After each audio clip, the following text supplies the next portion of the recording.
Assalamualaikum warahmatullahi wabarakatuh. Puja dan puji syukur kehadirat Tuhan Yang Maha Esa, yang mana dalam kesempatan ini, kita masih diberi kesehatan yang tidak kekurangan sesuatu apapun.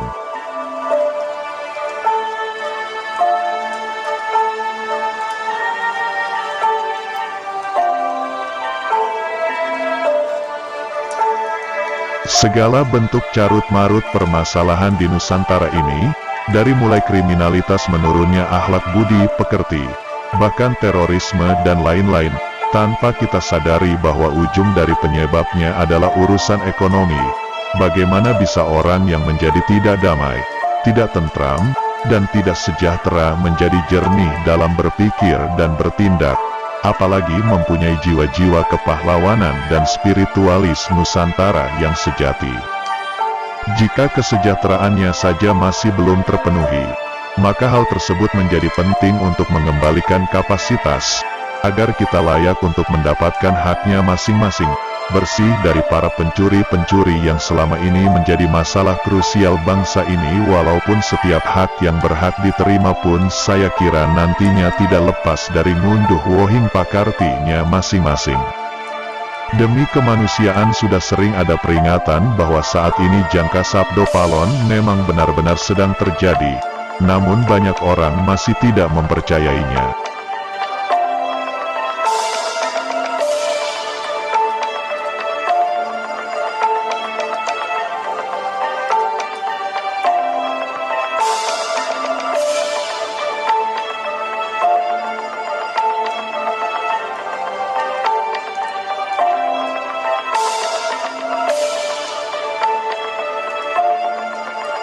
Tetapi diingat saja, bahwa keselamatan hanya ada pada siapapun yang mau dan bisa memahami arti sesungguhnya apa yang tersurat pada jangka sabdo palon dan menjalani kehidupan yang selaras dengan apa yang tersirat pada jangka sabdo palon. Kejayaan ekonomi dan Nusantara hanya akan terjadi jika sadar dan normal bangsa yang tercipta. Yang dimaksud sadar dan normal, yaitu menyadari tentang apa yang ada di Nusantara ini dan apa ajaibnya ini. Tetapi jika semuanya masih berkiblat kepada kepentingan, niscaya azab yang mungkin duluan sampai guna tercipta sadar dan normal tersebut. Komplikasi memang sudah nyata. Secara tidak sadar sepertinya alam sedang mengadakan hajat. Harta tersebut merupakan harta Nusantara, yaitu hasil dari seluruh kerajaan-kerajaan Nusantara untuk kemerdekaan Indonesia. Hanya ada satu orang yang memegang kuncinya. Hanya satu orang yang terpilih, yaitu Sang Pinilih atau Satrio Piningit.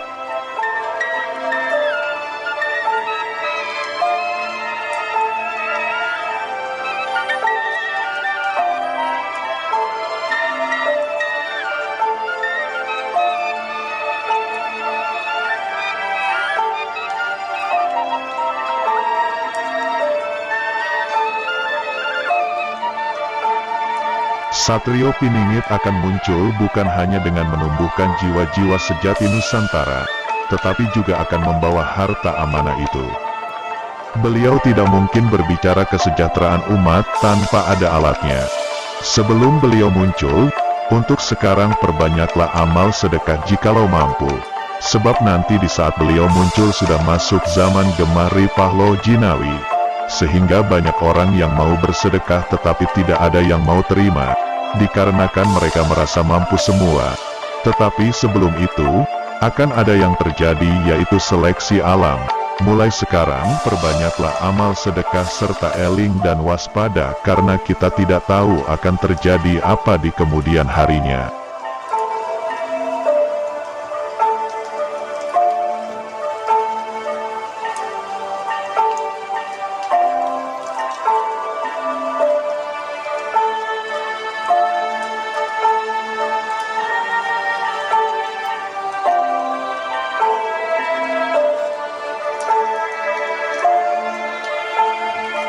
Para umat, hendaklah untuk menjaga lisan dan batinmu agar tidak tersesat dan menyesatkan umat lainnya. Dan cobalah menjaga diri hati dari hawa nafsu serta ambisi dan berdebat dalam pikiran yang menimbulkan beberapa argumen yang mudah membuat dirimu terintimidasi sehingga membuat dirimu menimbulkan fitnah dan memfitnah umat lainnya. Berhati-hatilah, barang siapa yang menabur keburukan maka ia akan menuai keburukan. Namun apabila dirinya menabur kebaikan maka dirinya akan menuai kebaikan pula. Hukum rimba akan ditegakkan, hukum karma akan berjalan. Dari para leluhur tentang masa kehidupan yang akan terjadi di akhir zaman dan sang pinili akhir zaman, yaitu babak baru serta lakon baru di umat akhir zaman yang segera terwujud di kehidupan para anak cucunya.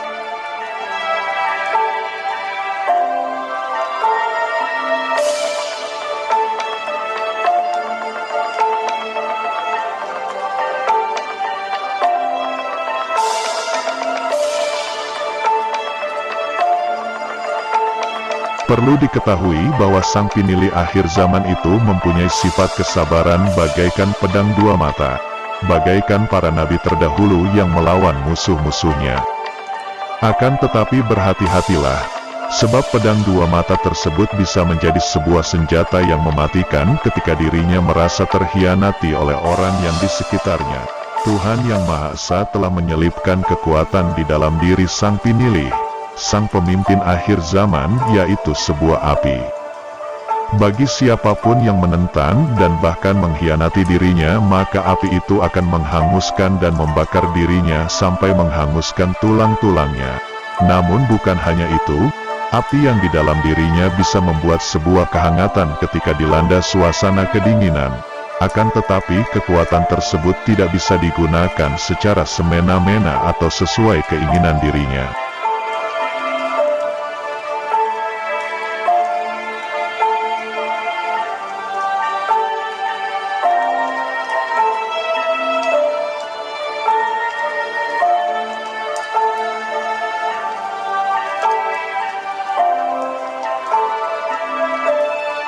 Bahwa kekuatan api tersebut akan aktif ketika memang sedang dibutuhkan di saat keadaan memang sangat dibutuhkan.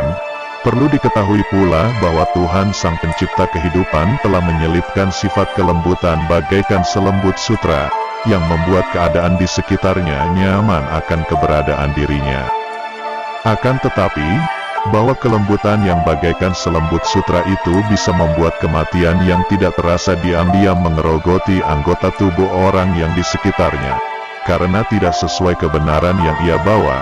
Karena kebenaran yang ia bawa itu berasal dari Tuhan Yang Maha Esa yang telah melebur bersama dengan Wahyu Nur Muhammad. Tuhan Yang Maha Esa juga telah melengkapi sifat keteguhan, yaitu sifat bumi atau sifatnya tanah, yaitu rendah hati. Terima kasih. Wassalamualaikum warahmatullahi wabarakatuh.